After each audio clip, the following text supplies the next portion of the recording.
সন্ধ্যায় অবরোধ শেষে হরতালের সমর্থনে রাজধানীতে একটি বাসে আগুন দেওয়া হয়েছে।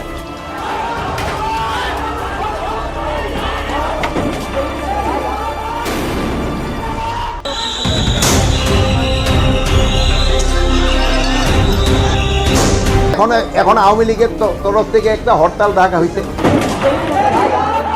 হঠাৎ করে গুলিস্তান মোড়ে একটি বাসে আগুন দিচ্ছেন, যেখান থেকে হঠাৎ করে গুলিস্তানের পরিস্থিতি ভয়াবহ রূপ ধারণ। বিক্ষোভকারীদের একটাই স্লোগান, ষড়যন্ত্রকারীদের কোনো জায়গা নেই বাংলায়। অনেক জায়গায় দেখা গেছে ব্যানার, পোস্টার ও স্লোগানে এনসিপি জাতীয় নাগরিক পার্টি এর বিরুদ্ধে সরাসরি অবস্থান নেওয়া হয়েছে।